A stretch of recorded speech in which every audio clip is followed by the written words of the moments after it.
Continuing on, and next is Arkansas's Sam Pittman. The Hogs will host Tennessee on Saturday at 6:30 Central on ABC. To ask a question for Coach, please use the raise hand function. And Coach, while you wait on any questions, if you could take a moment to comment on your team as they enter this week's game versus Tennessee.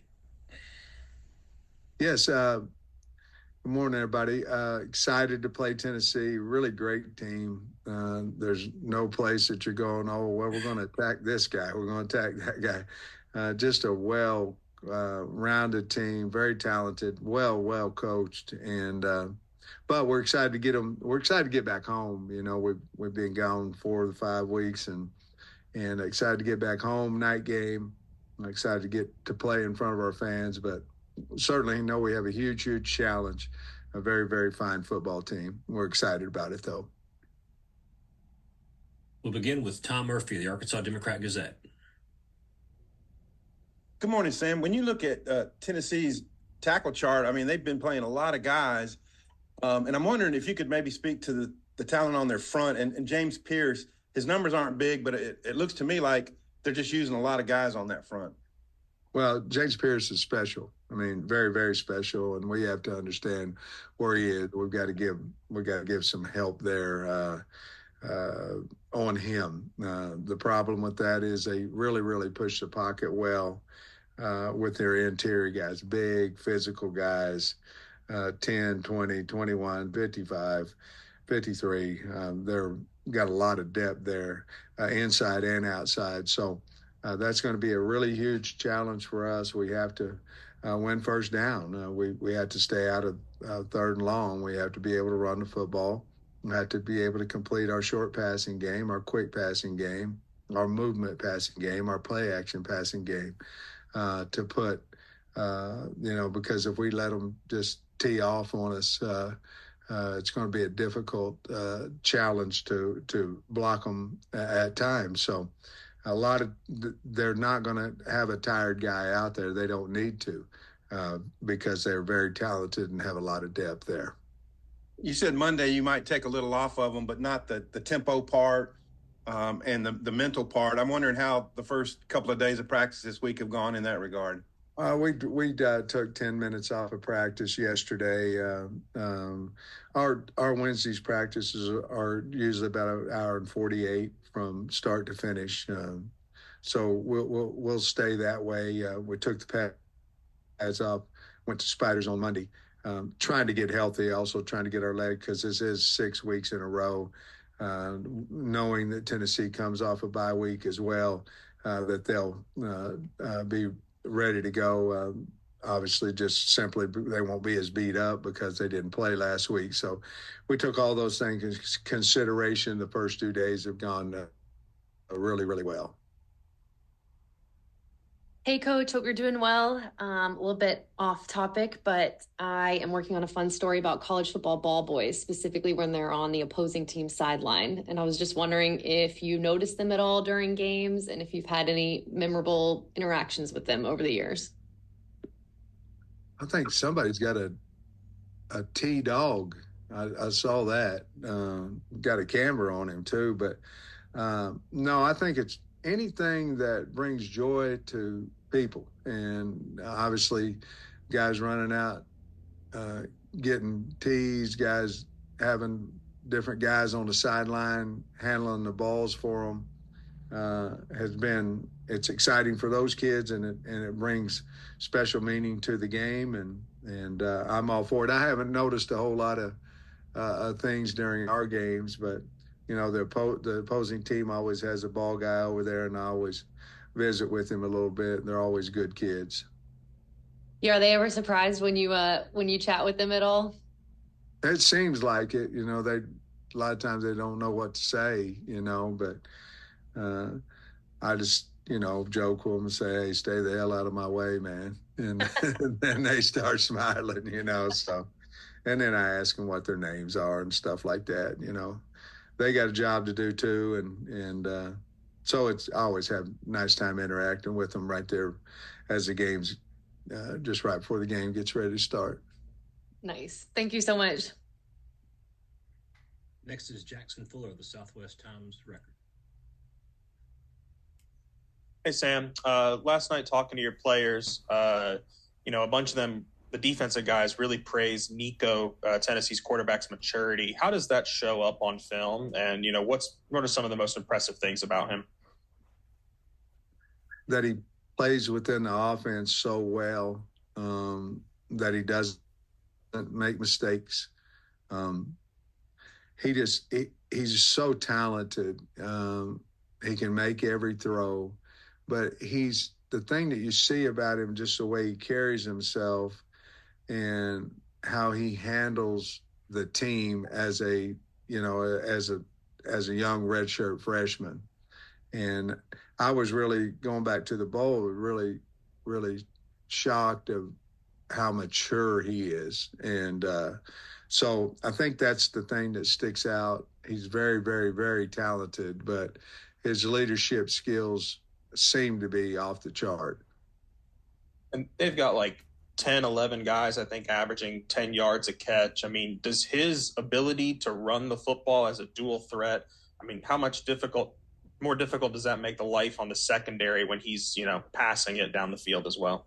Very, because, at times the same guys that are looking for him to come running out of the backfield are the same ones trying to cover that slant route and the stop route, whatever it may be. And anytime you have a running athletic quarterback that can throw, look at Alabama with Milroe, and you can go on and on. Those guys, our kid, Taylor Green, those guys are very difficult to plan for. And if you let them out of the pocket, they're going to hurt you. If you keep him in the pocket, he's going to make some really good throws as well. So that dual threat is very concerning for us this week. Hey, Sam. You had mentioned it. Obviously, you're facing an opponent coming off a bye. I'm curious, do you, in your career, have you tended to see wrinkles from those teams when that's the case, or is that kind of just a myth, kind of changing it up schematically during the bye? No, I don't think that's a myth at all. I think you have some unusual plays that you might put in. You have longer, you got to watch it because sometimes those hurt you too. You're doing things so well like Tennessee is, but yes, I think you'll see at times more plays, sometimes in the special teams as well, that you wouldn't if you didn't have the 2 weeks of prep. So I do think that. I know we have done that. I think on our bye, when we're on a bye, we're 3-0, having beaten Florida, Auburn, and Mississippi State in the last 3 years, and I know we certainly try to add a wrinkle or two during that time. Appreciate it, Sam. Thanks. Next, we'll go to Bob Holt of the Arkansas Democrat-Gazette. Hey, Sam, how you doing? Hey, I know I asked you about Nichols and Slaughter the other day, but one thing I wanted to add on to that is, what was it about those guys that made you want to recruit them out of the portal? Well, let's start with Nico. We needed a guy who had played in this league and played well in this league at that position. So, we went after him hard once he got into the portal. So that was very simple. He's a mature guy, older than his years of maturity, and I just really liked him once I got a chance to talk to him. With Addison, there was a huge need for that as well. I knew Addison. I had recruited him out of high school all the way to his freshman or sophomore year when I was at Georgia. I knew his talent level, and again, there was a position in need. But Addison was a little bit different because I'd known him when I was the offensive line coach at Georgia. And like you touched on the other day, it seems like, I know Addison's been dealing with the ankle, but it seems like both guys have been pretty good additions. Oh, they've been great additions, Bob. For us to go in the portal and a lot of times, you come out and say, well, at least we've got some more depth to get a guy in the portal and he starts for you. It helps your football team. But it also validates that you're doing a good job of evaluating who you're bringing into the program. So they've both been great additions. They're both starters for us.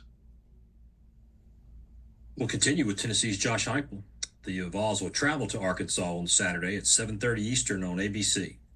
And Coach, while we wait on any questions, if you could please take a moment to comment on your team as you enter this week's game at Arkansas. Good afternoon, everybody. Big football game in front of us this week. Obviously, we're playing a really good Arkansas football team. You can, look really in every phase of the game and see that they're playing well. It's a football team that's a couple plays away from being undefeated, and know it'll be a great environment Saturday night. So we got to do ordinary things at a really high level and play extremely smart football to give ourselves a chance in this one. Defensively, those guys are doing a great job against the run, and really all three levels of the defense are playing in coordination, in sync, and offensively, their ability to run the football, running backs playing extremely well, and their quarterback being as mobile as he is, got a chance to have a huge impact on the football game. So we got to do a great job on him and quarterback designed runs. We got to do a great job of as we're applying pressure and trying to push the pocket, not letting him escape and extend and make plays. And, it's one that it's a football game that our team's looking forward to. They've had good preparation so far this week. We got to continue to prepare the right way to give ourselves a chance to go play good football on Saturday night. We'll go back to Bob Hawk with the Arkansas Democrat-Gazette. Hey, Josh, how you doing? Arkansas's got a couple of players that were at Tennessee, and Danico Slaughter and Addison Nichols. Just wondering, what kind of guys were they for you there at Tennessee, and what do you thought about how they're playing at Arkansas and just facing them? Yeah, that's the era of college football that we're in, where you have an opportunity to, at times during the season, play some guys that were inside of your own program, and those two guys are really good kids. They do things the right way off the field. They compete extremely hard on the field, and both of those guys are playing extremely well for Arkansas right now. Thanks. Hey, Coach. Hope you're doing well today. Always great to talk with you. Likewise. I realize Arkansas wasn't on the schedule last year, but looking at Arkansas compared to this year, how different do the Hogs look in prepping for this team this year, you think, Coach? I just think they're playing extremely well in all three phases of the game. They play smart football, don't give up a ton of big plays defensively. They've been really good against the run. They're big, strong, physical. I think on the offensive side of the football, the quarterback's a difference maker for them. And I just, as a complete team, they're playing extremely well together. And like I said, they're a couple plays away from being undefeated. I have a ton of respect for Coach. I think he does a great job. He's one of the good guys in the business. You can tell that his team believes in him and that they play extremely hard for him. Pretty easy to it pops off the page, their third down conversion rate, but just Bobby Petrino in particular, what stands out about those third down conversions and what you see out of Coach Petrino, Coach? Yeah, Coach has done a really good job for a really long time on the offensive side of the football, and that's him being able to subtly tweak what he's seeing from the structure on the other side of the football, the defenses that he's facing. Put his guys in a position to be successful. They're playing smart football, assignment sound on the offensive side of the football. O-line's playing extremely well. And then, they put their quarterback in a position where he's got a chance to impact the football game. Hey, Josh, I'm wondering about what you think of your pass rush and your blitz packages so far this season. And when you look at Arkansas, there appears to be some vulnerability against that. Yeah, their offensive line's playing well, in my opinion. We've done a good job of affecting the quarterback. That's with our front four, and also being able to do that within our pressure packages on normal downs and third down. Our pressures, I think we've gotten better fundamentally. We've done a better job of keeping contained within our pressure packages. Our linebackers and safeties have done a nice job when they've been pressuring. In this football game, the quarterback's ability to escape is something that, all 11 got to do a great job of understanding. And if he does break contain, we got to find a way to make him uncomfortable. You got to chase him down. He's got great speed. We got to do a great job of matching out the wide receivers on scramble drill. And my second question is Jaquindon Jackson, their tailback. What have you made of him? Man, he's a really good player, man. I think he does a great job of pressing the line of scrimmage, using the double teams, escaping to space when it's time to. Does a good job getting behind his pads as well at the end of the run.